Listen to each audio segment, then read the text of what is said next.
let's say you were given like an elevator pitch to my company, what would you say about how to become an accessible company? I think, let's see, how would I think, well, part of what I guess, part of what I talk about in my talk is that accessibility is both a state of a product, a product can be accessible, and it's also a practice that a company has to practice in order to maintain that state.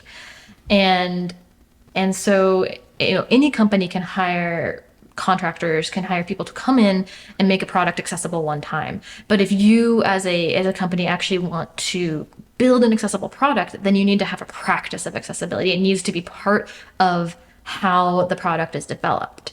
And the process to making a product accessible, from what I've seen in my time in industry, it's not doesn't happen just at the coding phase, right? The product starts long before the code ever starts. It starts with the inception and the product. Maybe you have product people, maybe you're just a group of folks talking about an idea. But either way, it starts there with the idea. Like, what does this idea mean for someone who maybe can't see, for someone who maybe can't hear? What does this idea mean in those cases? How do we think about it?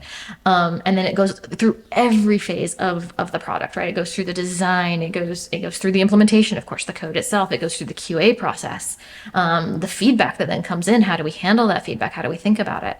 But every part of the company's practice is also needs to have accessibility in it. And so that's why it can't just be an afterthought, because you can't have something be all of your in all parts of your process and also an afterthought. Those don't go together.